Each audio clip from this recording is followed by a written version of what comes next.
Hey everyone, Near Mint Nerd here for the I Got Issues channel.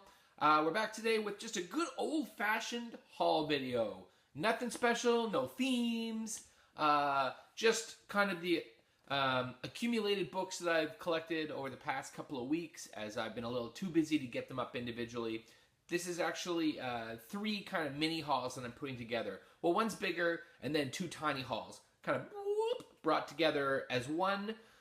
Into one big, mega, colossal haul. It's not even that big, but I think you're going to enjoy it. Lots of great variant covers, couple of Silver Age books, couple of Bronze Age books, some variants, a little bit of everything today.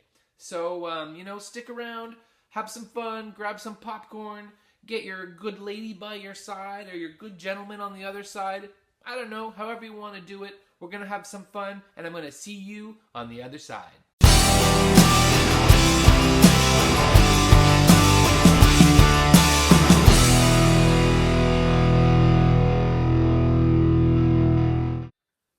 All right, you guys, get comfortable because there's quite a few books to go through here.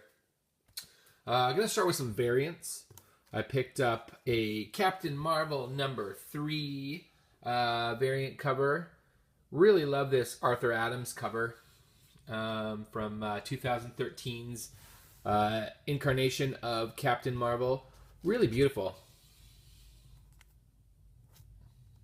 Look at that. Gorgeous. I should mention that these books I all picked up. All of these variant covers were $1 at this kind of secret little place I found here in Toronto where they buy a whole bunch of collections, and their rule is they sell everything for $2 or $5. They don't really know much about comic prices, so it's kind of arbitrary. So I kind of stick to the $2 bins, but I've been there enough now that I'll go in and they'll see me coming and they'll say, you know what, take whatever you want out of the $2 bins for $1. So it's great because they have a lot of books in here that are, worth $20, $30 sometimes. They just don't know. And even if they do, I don't think they care that much. I kind of stay away from the $5 bin though, because there's a lot of worthless stuff in the $5 bin. It's really strange. Anyways, let me keep going here. Also found Spider-Woman #3. And this is the variant cover for that one. Just love this cover. Isn't this gorgeous? This is one of the nicest variants I've come across out in the wild, as they say. Just love it. And $1. Beautiful cover. Also picked up this Patsy Walker, a.k.a. Hellcat, #3 variant cover. She-Hulk and Hellcat doing some karaoke by the looks of it. That's kind of fun. I found a Wolverine Origins #1 variant cover by Michael Turner. A nice little $1 find. I'm not a speculator, so I actually don't know what these go for, any of these, because I tend to bring them home, put them in my boxes, put them in my collection, and that's where they're going to live the rest of their days, and my days. I honestly have no real expectation of worth on any of these, other than that they're really cool variant covers, and I like to look at them from time to time. I picked up a couple of new Star Wars universe variants. I have a whole bunch. I don't know how many variants they put out of this Dr. Aphra, but I seem to have 4 or 5 now. It's too many. I don't know why I keep getting them, but for $1, I thought this was a really cool cover. I like these dark versions of C-3PO and R2-D2 a lot. Also picked up a photo reference cover of Han Solo. This was #1. I also, in a previous haul, showed you the Lando Calrissian photo reference cover.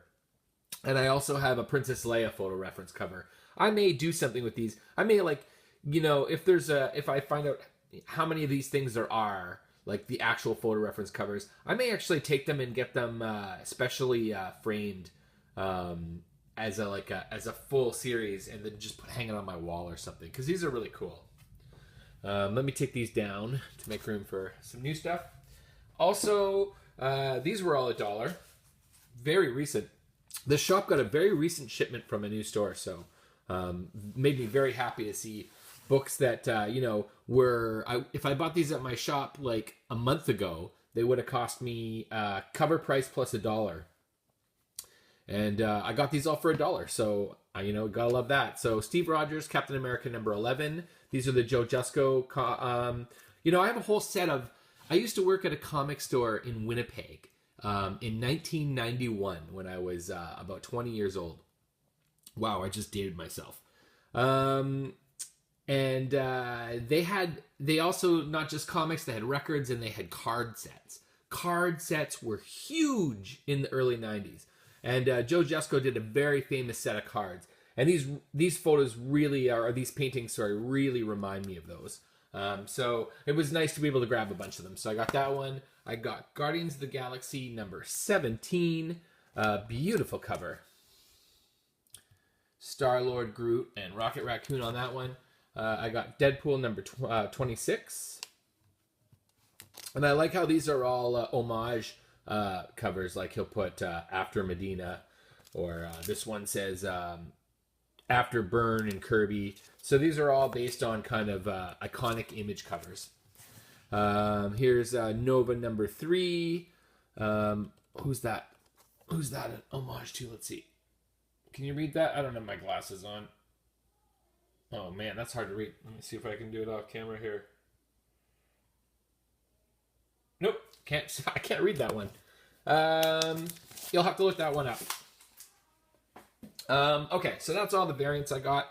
I also picked up just a bunch of books. This was in the $5 bin. So I did pay $5 for this, but this is the Pro. It is a prestige format comic by Garth Ennis, Amanda Connor on art, with Palmiotti on inks.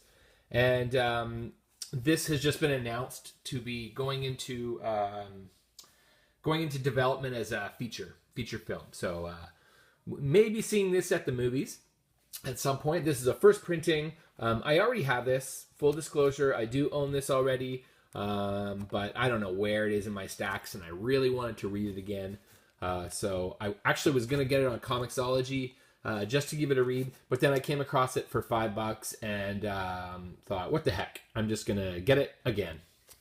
Really great book. This was also this was $1, back to the dollar books. The Old Guard. This has also been, everything and their brother has been scooped up to become a movie now, but this one was just announced as well. This is a brand new book. I think only 3 or 4 issues are even out. I didn't pick it up the first time around. I'm not a super huge Rucka fan. I like some of his stuff. I like some of his stuff, but not all of it. So I decided to pass this one by, and then when I saw it for $1, I thought, what the heck? And I actually read it, and it's pretty good. So I'm glad I did. I might keep going with it if they have it at my store still.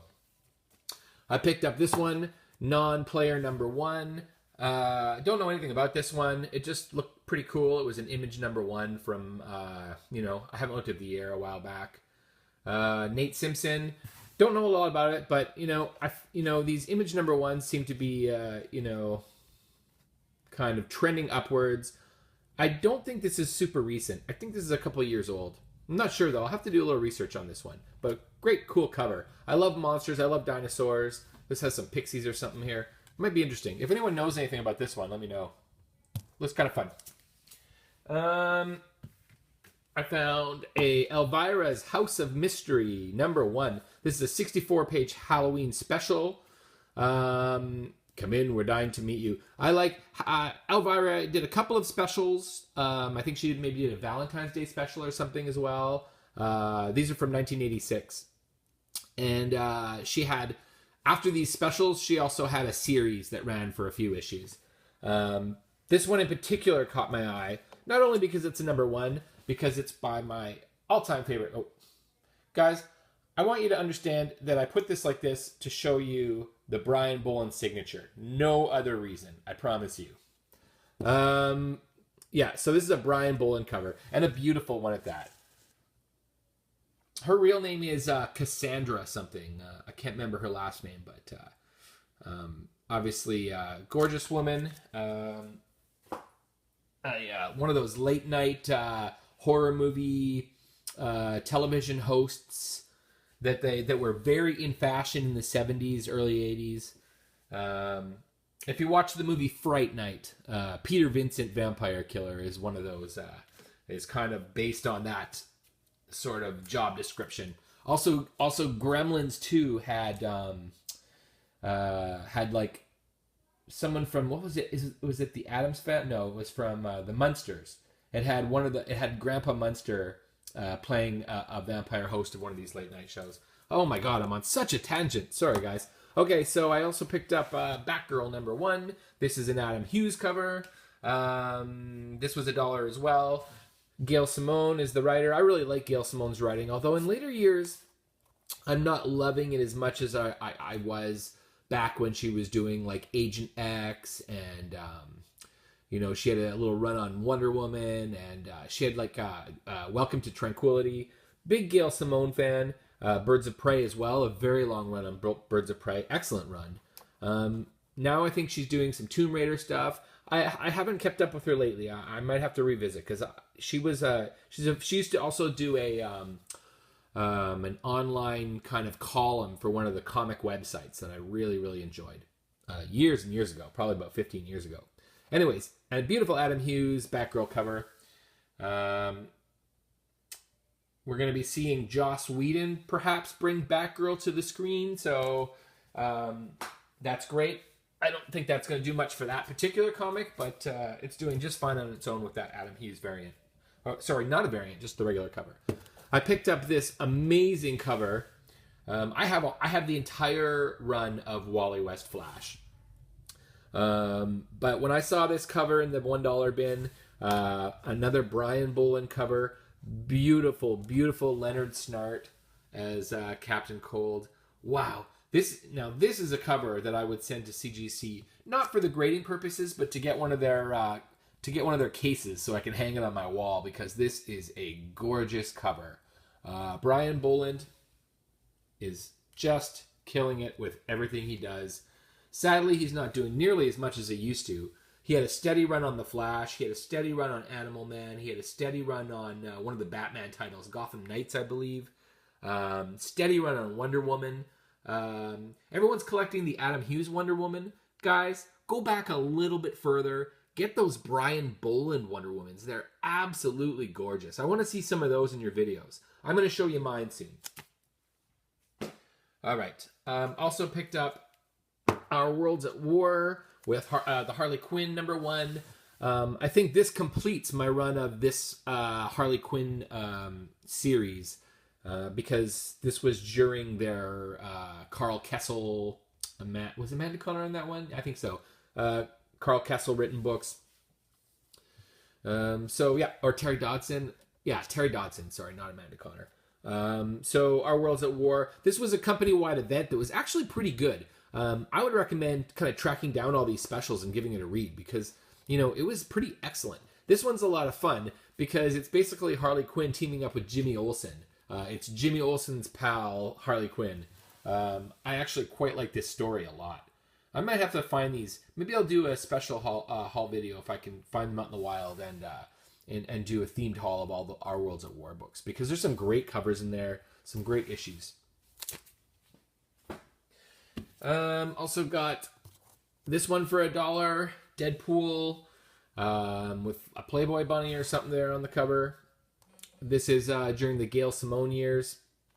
I believe Udon Studios did these covers. I think this actually goes for a bit. This might be like a, $20 book maybe. I don't know. For me, it's just a book because it goes in my collection, but let me know if this one's worth anything. It should be. I mean, it's a gorgeous cover. It's got Deadpool. That usually on its own, sadly, is enough. I picked up these magazine-style covers. There was a little run of them, so I picked them all up. Thunderbolts #77. Beautiful cover. 78. 79. Look how gorgeous that is. 80. Another beautiful one. And 81. Beautiful, beautiful covers. These are all in mint condition too. All $1 each. This one actually is in the roughest condition because it's got some ribbing here on the side. But beautiful books. So this was during the era of Thunderbolts where they stopped being villains who were posing as good guys, or just by this point in the Thunderbolts' life, they were just kind of ex-villains trying to make up for their past. But then, what was his name? Bill Jemas. He was working with Joe Quesada, and they. This is when the Ultimate Universe was born. They kind of made a lot of changes to the universe. Some of them were great, some of them not so much. And this one kind of falls in the middle. They decided at this time that Thunderbolts should be kind of a fight club for supervillains. So it's this underground fight club. Armadillo is a part of it. One of the main characters is this guy. I can't remember his name. This guy right here. And it was actually really good. I didn't mind it. It didn't last long, though, because how could it? Because it was a very marginal book. Everyone was kind of mad that they took their favorite supervillains out of the book to put these fighters in. It was kind of a weird decision. Also, Bill Jemas decided that comic books don't sell as well as magazines. And so he insisted that the covers look like magazine covers. And then this is the era also when all the covers started being these generic images of just like the hero on the front. Because he said, people don't want word bubbles and people don't want fight scenes on their comic covers. I don't know. It was a bad time for comic covers, in my opinion. If you look at a Spider-Man run from those ages, it's like Spider-Man on a web, Spider-Man on a web, Spider-Man on a web. Like, you didn't know who the villain was in the book. You didn't know what was going on. It was actually kind of really generic and boring. But they decided that that was going to attract an older audience. It was really weird. I'm going to keep going here because we still got lots to cover and I'm talking my butt off. So I got a bunch more Star Wars books. I've mentioned in my other videos, I'm trying to put together a high-grade run of the entire Star Wars run. These are easy to buy in low grade, tough to buy in high grade. So I'm trying to get them in like 8 or higher. And I've been pretty successful, to be honest. And my other stipulation is I don't want to pay more than $1 or $2. So these were all $2. These were from the $2 bins at the same store. So I got Star Wars number 56. I got Star Wars number 58. Again, these are all high grade. Star Wars number 78. I already had this one, I think, but I couldn't remember, so I grabbed it anyways. And I was looking through my collection of recent purchases, and I did have this one already. Star Wars number 83, Great Lando Calrissian cover. Star Wars number 86. This one's a newsstand. Some people would call this a variant. I'm not sure where I fall on this, but some people would charge more money because it's a newsstand. Pretty great cover, though, regardless. A little Luke Skywalker action in number 89. Number 90. Number 93. These higher number ones are getting into the area where they were actually a little more rare. Because the print run had shrunk, the comic wasn't selling like it used to. So anything after 100, this series ran to 107. So 104 is my highest issue. 105, 6, and 7, and 4 are very tough. Anything over 100, basically, on Star Wars can be very tough to find in the wild. So I was thrilled to find a 104 for $2. I hope my luck continues because out of 107 issues, I've probably got about 65 or 70 that I've just bought for a couple of bucks in the wild. I showed you a couple that I bought when I was in Los Angeles. I bought number 2 for $5. So I did really well there.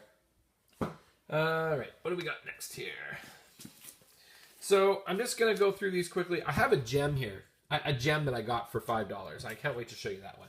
But in the meantime, I got, these were all either $1 or $2. Batman, 421 during the Jim Starlin years.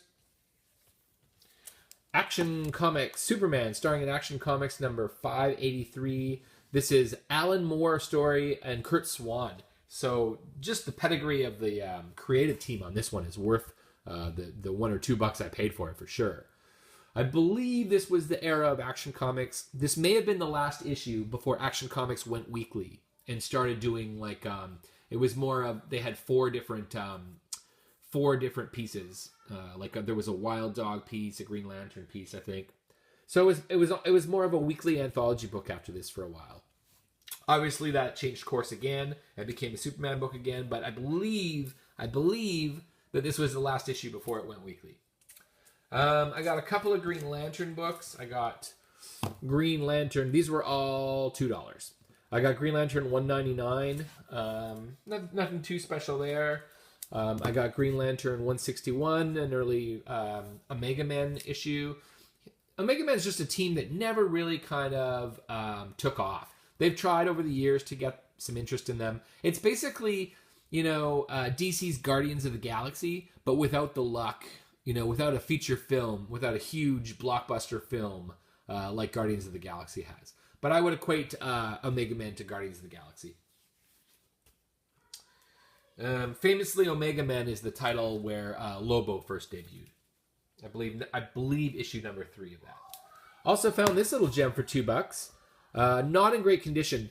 There's a lot of just kind of spine. See those spine folds there? None of them are color breaking though. So I think a press would turn this into a nice 8.5.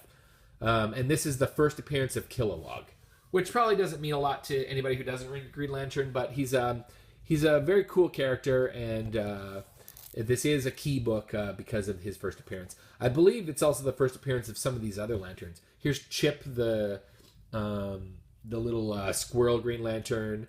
This may be Sinestro's daughter, I think. Jon Stewart, of course, of Daily Show fame. No, just kidding. It's a different Jon Stewart. So not all of those are first appearances. That wasn't Jon Stewart's first appearance, but it was Kilowog's. I missed one. I also got an older one, number 147. You're nothing without your ring, Green Lantern. So it looks like Green Lantern's in jail and has to fight some prisoners or something. I don't know.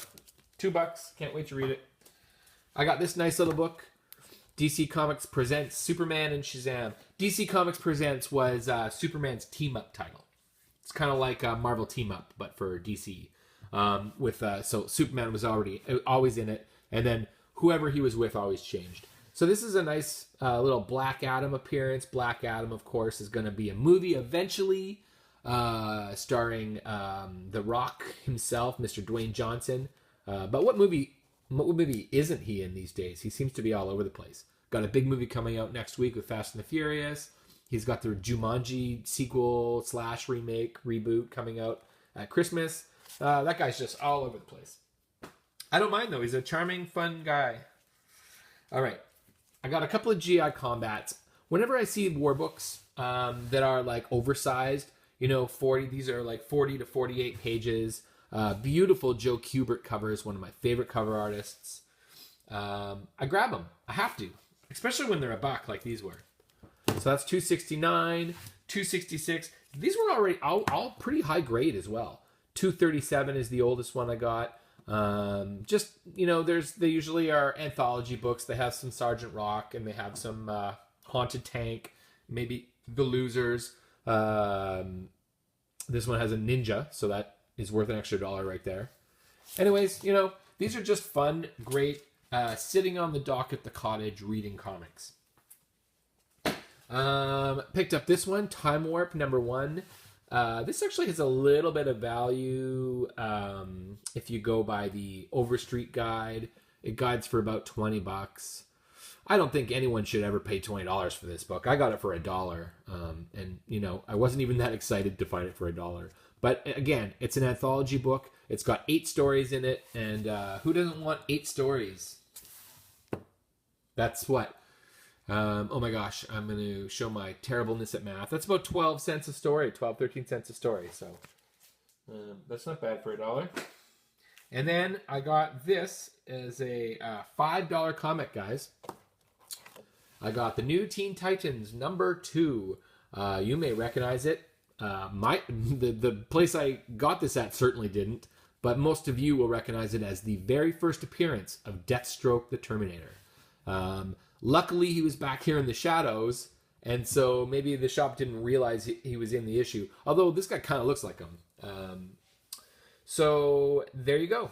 This was $5. This is not in super high grade. This is definitely not near mint. You can see the spine has some ticks. But this is like very pressable. And you'll notice it's a newsstand, which makes it even more valuable perhaps, depending on who you talk to. But man, this is a great book to have as a newsstand. $5 with a press. This is this is easily probably you can get $100 for this book. First appearance of Deathstroke the Terminator. All right, so that was the first haul. The next haul I got was from a guy named Roy who has a little booth inside another antique shop. It's like an antique shop where there's 4 or 5 dealers. It's a regular shop, but there's 4 or 5 dealers that have their own areas. And so I go visit Roy once in a while because he gives me such great deals. And I'm going to show you my latest purchases. So this was $55. This whole haul, and it's very small, was a $55 haul. So the first book is Amazing Spider-Man. You have Sandman in this ridiculous costume. 154, not super old, but a 25-cent issue. I'll take 25-cent issues, 30-cent issues all day long right now because, as I've said, in 10 years, it's not going to matter whether the book's a key or not. All 25-cent issues are going to have value. All 30-cent issues are going to have some value. So I'm kind of looking towards the long-term investment on these. This isn't, it's got a little bit of weird stuff on the, you'll see on the, I don't even know if it shows up there, but where it says, going to plaster you up to the wall, there's a bit of a smudge on wall. That's it, though. Other than that, beautiful book. Great book. Not a key, but a great fun issue of Amazing Spider-Man. Also got a 12-cent issue, just kind of the very end of the Golden Age kind of thing. The Unexpected Journey to a Nightmare. A great looking down from a lighthouse cover. Really like how the cover is set up so you can have that weird perspective of the boats below. This is number 108. I would say this is about a 7, maybe 6.5. Not super high grade. Miss Marvel number 15, 35-cent issue. I've shown you in my other videos. I've been picking up a lot of these Miss Marvels. I got the number 1. I got number 4, 5, 3, 4, 5. I'm not sure I have a number 2. And then I have a bunch, within. So we got Killer Shark here. Just a really great old Bronze Age comic book, 1977. Miss Marvel, of course, is getting a movie soon. Alison Brie in the role, I believe. Is that who it is, or Brie Larson? Sorry, I believe it's Brie Larson. Anyways, that's Much Ado About Nothing for us comic guys, but great comic, good old bronze comic. This is a great comic. This comic is worth what I paid for the whole haul. This is a high grade. I would say minimum 9.2. Not a tick on it. It just is gorgeous. Howard the Duck number 13, 30 cents issue. This is actually a key issue. This is the first appearance of Kiss, the band Kiss, in comics, and it guides for about $50 or $60. I paid $55 for the whole haul, so it's like I paid for this book and everything else was free. And this is a guy, his name's Roy. This is a guy who knows comics. He's just a good guy. He just, he's like, I think this had a $25 price tag on it, and he gave it to me for $20, even though it guides for $50, $55. Then we have Inhumans number 4. This is a 25-cent issue. I'm not a big Inhumans fan, but they do have a TV show coming. I have been reading a few recent issues because they're all over the place. I thought maybe I'll start at the beginning. Maybe the reason I don't like them is because I didn't start, when they started. So I've been going back and trying to find the old series so that I can maybe read it from the start and maybe find the love that some of you might have for them that I've never had. They seem like they're here to stay, so I like to get on board if I can. So it was nice to find a nice old one. I got Fear number 25 or 24, sorry, 25-cent issue. This was the Morbius. I think this eventually became Man-Thing. Is that right? Is that how that works? But right now, in the early days of Fear, it was Morbius, a Morbius title. Living Vampire. This one has Blade in his kind of old original Blade look. Blade the Vampire Slayer, half vampire. Great issue. I actually read this one already. I couldn't resist. And had a lot of fun with it. So it was a great pickup for a couple of bucks. When I saw this, I was just like over the moon. I'm a big fan of Golden Age comedy books and Golden Age comedy in general. So Three Stooges, Marx Brothers, Bob Hope, Adventures of Bob Hope, Adventures of Jerry Lewis. I'm just crazy about these books, but I don't like to buy them in low grade. They're very easy to buy in low grade. This is not low grade. This is actually a really nice book. It's not a 9.2. It's not super high grade, but it is, I would say, easily a 7.5 and up. Just absolutely gorgeous. It's got a little bit on the staples, maybe a tiny just hint of rust, but sharp corners. Cover is absolutely sharp and glossy. Just an outstanding book for my collection. And as an added bonus, it's got the movie monsters, and I'm a sucker for the Universal monsters, and they're all represented here on this cover. So this was kind of a perfect storm book for me. And I think he only had like a $6 price tag on it. Unbelievable. Great value. Finally from him, I got the final issue of She-Hulk, number 25, the Savage She-Hulk, I should say. She's had four or five different volumes of comics. This was her first. So this was her first final issue. It's a double-sized issue. Obviously, the character has thrived since this series that never really was a huge seller. This was 1981 when she was first canceled. She came back with the John Byrne run in the 80s. And she's kind of always been represented in comics. She did a big run as part of the Fantastic Four when she replaced the Thing for a while. Great character. And this was a really great 70s, just peeking into the 80s series. Okay, so final little tiny haul from my good friend John. He sells comics out of his house. He's got he buys collections, buys different things, sells everything for $1, except he puts some books on his wall that he individually charges, but still ridiculously low prices from, $3 to $5 to $6. Most of these books I got from him here that I'm going to show you, and I don't have all of them. I bought a bunch of Fantastic Fours, and I don't know where I put them, so I'm just going to show you what I had left from the haul that I got at his place. Just like I'm trying to put a full run together of Star Wars, I'm also trying to put a full run together of Conan. I think I have from 200 to 300. Like, I have a huge run of the later issues. What I don't have is a lot from 0 to 100. And then from 101 to 200, I have a speckled, I probably have about, 30 or 40 issues.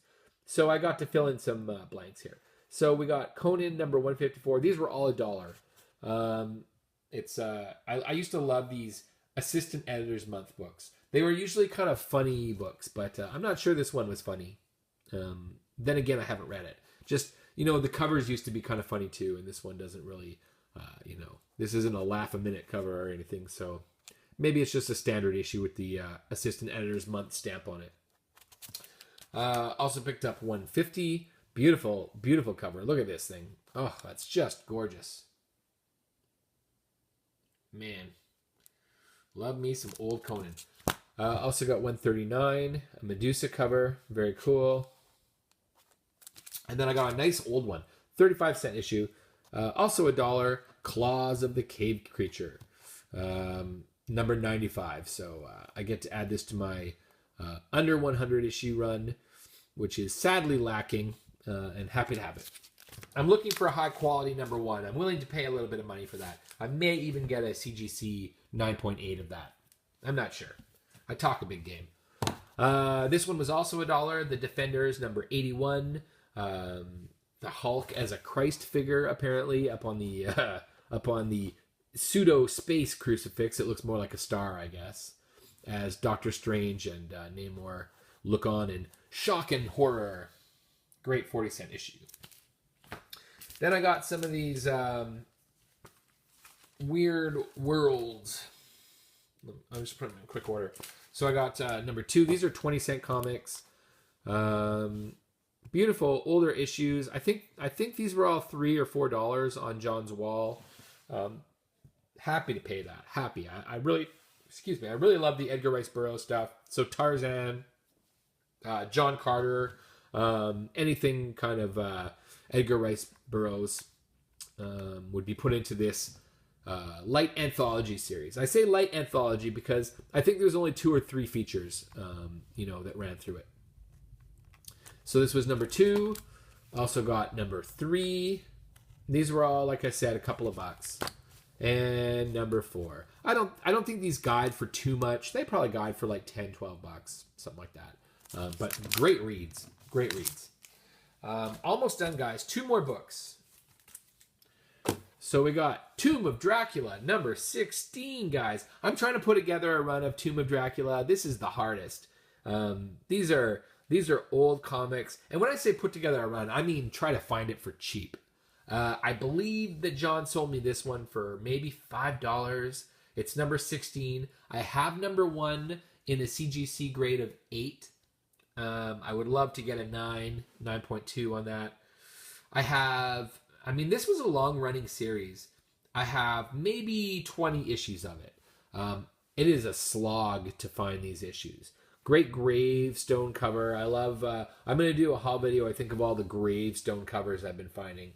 This one, I guess, should have belonged in that, but I couldn't wait to show you this amazing, awesome book. Back from the Grave. Just love the character of Dracula in the Marvel Universe. And then from John's, I believe this one was maybe $5 or $6. Beautiful, beautiful early Bronze Age book, Ellery Queen Detective. This is actually number 1243, if you can believe it. And beautiful painted cover. Just love this cover. Look at that. The year is 1961. Again, another tombstone cover. Look at this. Ooh, I love graveyard covers. This guide's in high condition for like well over $100. John sold it to me for $6. I said to him, John, you got to stop letting these books go for so cheap. What are you doing? Why are you charging less than like $25 for this book, even in this condition? It is not a 9.2. It is not an 8.5. Probably more like a 6. But that's fine. There's a little smudge. The biggest problem with this book, you'll see on the Dell. Right there, you can see that smudge. But man, that is a nice book. It is a great read if you love these old horror comics, mystery comics. High recommend on this series and on any of these Dell Gold Key books, horror books. Just fun reads. Hard to get in a high condition or even over mid-grade for cheap. So thrilled to have this one. All right, guys. That's it for me. I'm going to pass you back over to the Near Mint Nerd. I hope you have a great week, and I'm going to see you next time. Bye, guys. Mine! All mine! So, I hope you enjoyed that. We're going to be back next Wednesday with our new Wednesday haul. I got a great theme haul coming up. It's, do I even want to tell you? You know what? I'm going to tell you. I'm not sure when it's going to come out, but I've been accumulating a whole bunch of adaptation comics. So all these movies and TV shows that have been turned into comics that actually adapt the story from the movie or TV show. Not just stuff based on TV or movies. These comics are direct adaptations. Marvel and DC have been doing this for years and years, and I've been kind of finding them in all these places, and slowly pulling them out of my regular haul videos so I could do them together as a separate haul. Also going to do a little video on newsstand versus direct edition. I've been threatening to do this for a long time. It's coming together. Hopefully next week I'm going to have that up. So stay tuned, guys. Lots more to come. Keep subscribing. Keep leaving your comments. Keep hitting like. I can't do this without you, obviously, or I'd just be talking to myself. I wouldn't even need this camera thing. So I'll see you soon. You guys take care of yourselves and have a great week. I'll talk to you later. I'm the Near Mint Nerd. This is I Got Issues. And we're done here, folks. We are done.